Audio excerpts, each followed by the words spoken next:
আপনারা অনেক প্রবাসী ভাই বোনেরা বলতেছেন যে ক্রিম, তারপর বিভিন্ন ধরনের ক্রিম, তারপরে যে প্লাস্টারগুলো আছে এগুলোর জন্য আরবিতে ডাক্তার কাছে এসে কীভাবে বলবেন যে কোমর ব্যথার জন্য। আসসালামু আলাইকুম রহমতুল্লাহ বরকাত। আশা করি ভালো আছেন সকল প্রবাসী ভাই বোনেরা। তো আমি আপনাদেরকে আজকে যে কোমর যে ব্যথাটা এটার জন্য আরবিতে প্রাথমিক চিকিৎসার জন্য আপনারা ফার্মেসি অথবা হসপিটালে গিয়ে কিভাবে কথা বলবেন ডাক্তারের সাথে, কিভাবে ওষুধ নেবেন আপনারা, তা আমি সহজ ভাষা আপনাদেরকে শিখিয়ে দিব যে এবং লিখিয়ে দিব। আপনারা যেন ফার্মেসি অথবা আশেপাশে হসপিটালে গিয়ে প্রাথমিক চিকিৎসার জন্য আপনারা ওষুধটা নিতে পারেন যে কোমর ব্যথার জন্য। চলুন আমি লিখে দিই। ব্যথাকে আরবিতে কি বলে? ব্যথাকে আরবিতে বলে হলো এলাম, আলিফ লাম মিম, অথবা বলে হলো অজা। এলামটাই বেশি ব্যবহার হয় ফার্মেসিতে, আপনারা এলামটাই বলবেন।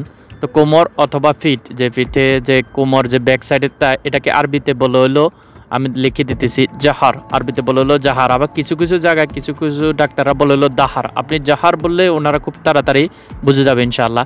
তখন বলবেন যে আন্দি এলাম জাহার, আনাবগা ডক্টর আন্দি এলাম জাহার, অথবা বলবেন যে আনাফি এলাম জাহার, অথবা আনাফি এলাম দাহার, আন্দি এলাম দাহার। আপনি যেটা বলেন খুব তাড়াতাড়ি ডাক্তাররা ইনশাল্লাহ বুঝে যাবে।